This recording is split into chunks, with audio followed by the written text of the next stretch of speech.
ओम नमः। आज ओमकार नाद 26 में देने आपको जा रहा हूँ। आज ओमकार नाद में हम यह समझेंगे कि अपेक्षा एक्सपेक्टेशन के साथ हमें क्या डील करनी चाहिए। अपेक्षा के बारे में मैंने दो नियम बनाए हैं। ये दो नियम में से किसी एक नियम पर आपको चलना है। हम इस दुनिया में दुखी होते हैं, सुखी होते हैं, गम में होते हैं, आनंदित होते हैं, विचार में होते हैं, चिंता में होते हैं, किसी से खुश हो जाते हैं, किसी के बिहेवियर से नाराज हो जाते हैं, किसी को देखकर गुस्सा करते हैं, किसी को देखकर ईर्ष्या करते हैं, किसी को देखकर प्यार करते हैं। तो ये सारे चक्रव्यूह की जड़ क्या है? सारे इस चक्रव्यूह की, सारे इस प्रक्रिया के मूल में क्या है?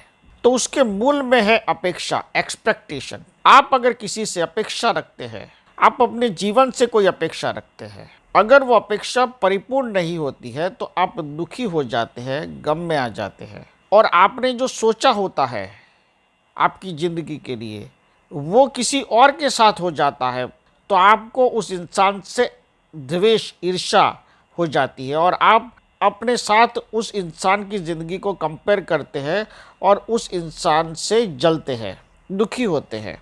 अगर आप अपनी अपेक्षा को पूर्ण कर लेते हैं, चाहे वो अपेक्षा आपके बच्चों के साथ हो, पति के साथ हो, पत्नी के साथ हो, भाई बहन के साथ हो, रिलेटिव्स के साथ हो, दोस्तों के साथ हो, सहकर्मचारियों के साथ हो, आपके हाथ के नीचे नीचे काम करने वाले कर्मचारियों के साथ हो, सारी अपेक्षाएं आपको रोज या सुख देती है या दुख देती है। आप इस विश्व चक्र से, चक्रव्यूह से निकल नहीं पाते हैं। इसीलिए मैंने दो नियम बनाए हैं। पहला नियम, बराबर समझिएगा, मैं कोई प्रवचन देने नहीं जा रहा हूँ, मैं आपको जीवन का रहस्य समझाने जा रहा हूँ। प्रवचन तो आपको बहुत मिल जाएंगे, लेकिन सॉल्यूशन आपको अध्यात्म में बहुत कम मिलेगा, इसीलिए सॉल्यूशन तक जाना होगा आपको। तो पहला नियम अपेक्षा के बारे में, अपेक्षा किसी से नहीं रखो। ज़ीरो अपेक्षा, ज़ीरो एक्सपेक्टेशन, पहला नियम। आप अपनी पत्नी से लेके, पति से लेके, बच्चों से लेके, किसी से भी आप अपने फ़र्ज़ को निभाते जाओ, एक्सपेक्टेशन को ज़ीरो कर दो। मोक्ष की भी एक्सपेक्टेशन नहीं चाहिए, अपेक्षा मोक्ष की भी नहीं चाहिए, अपेक्षा ईश्वर के साक्षात्कार करने की भी नहीं चाहिए। क्योंकि अपेक्षा को अगर शून्य कर दोगे तो तुम दुनिया में सबसे ज़्यादा सुखी और खुश इंसान रहोगे। ये मैं तजुर्बे के साथ कह रहा हूँ। बहुत आनंद मिलेगा जब एक्सपेक्टेशन शून्य हो जाती है, तो आपके आनंद की कोई सीमा रहती ही नहीं है।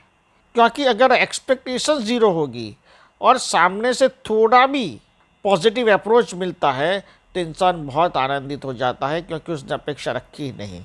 ये पहला सूत्र है, ये पहला नियम है। दूसरा नियम, अपेक्षा को और बढ़ाओ। अगर 10 अपेक्षाओं के साथ चल रहे हो तो 100 अपेक्षाओं को कर दो। छोटी से छोटी अपेक्षा भी पूरी न होने पर अपने आप से विखवाद करो, अपने आप से दुखी हो, अपने आप से गुस्सा रहो। अपोजिट, दूसरी अपेक्षा एकदम अपोजिट है। अपेक्षाओं को अनलिमिटेड कर दो। जो अपेक्षा तुम्हारे लिस्ट में भी नहीं है, उस अपेक्षाओं को भी तुम्हारे लिस्ट में डाल दो। तुम्हारे लिस्ट में नहीं है कि मैं मुख्यमंत्री बनूं, मैं प्रधानमंत्री बनूं, फिर भी वो डाल दो। तुम्हारे लिस्ट में ऐसा नहीं है कि मैं उद्योगपति बनूं, तो भी डाल दो।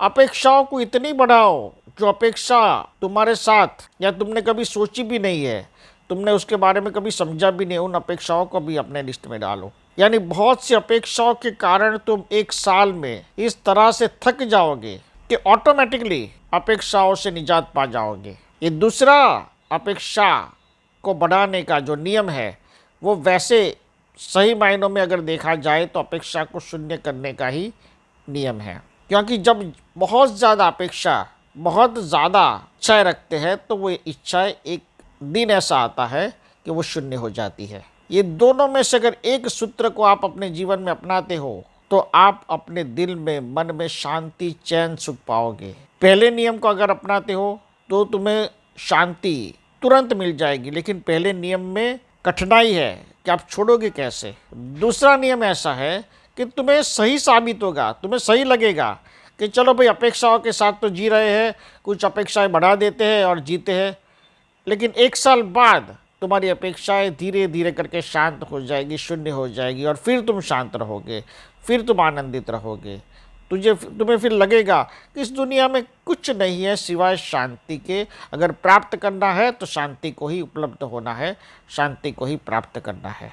इसलिए मैं आपको अपेक्षा से होने वाले दुखों से मुक्ति मिले, उसके लिए ओमकार नाद देने जा रहा हूँ। अपेक्षा से मुक्ति मिले तो शांति मिलेगी। रास्ते मैंने दो बताए हैं। पहला रास्ता अपेक्षा रखना ही नहीं है, दूसरा रास्ता बहुत अपेक्षा रखना है।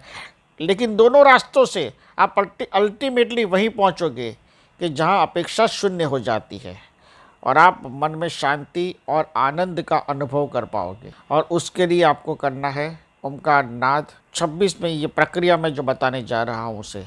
सबसे पहले एक सफ़ेद आसन पर आपको बैठना है, फिर नमस्कार मुद्रा यानी कि दोनों हाथ को जोड़कर, फिर ओम ओम ओम ओम ओम ओम ओम ओम ओम ओम, गले से ओम को बोलना है, गले से, दिल से नहीं। ओम ओम ओम ओम ओम ओम ओम, बीच बीच में रुक कर शांति से भी आप बोल सकते हैं ओम ओम ओम ओम ओम। इस तरह से 5 मिनट तक आपको ओम बोलना है, गले से ओम बोलना है। ओम ओम ओम ओम ओम। अपेक्षाओं से मुक्ति पाने का ये बहुत सहज और सटीक रास्ता मैंने खोजा है। ये मेरा खोजा हुआ रास्ता है, इसलिए मुझे ये पता है कि इस रास्ते पर चलने से सबको फ़ायदा होगा। ओमकार नाद 26 से आपकी आध्यात्मिक चेतना में अगर अपेक्षाएं कम हो जाएगी, अपेक्षाएं शून्य हो जाएगी, तो आप आराम से और शांति से जी पाएंगे और जीवन में आध्यात्मिक चेतना, आपकी आत्मा की शक्ति, आभा की शक्ति तेजोमय बनेगी।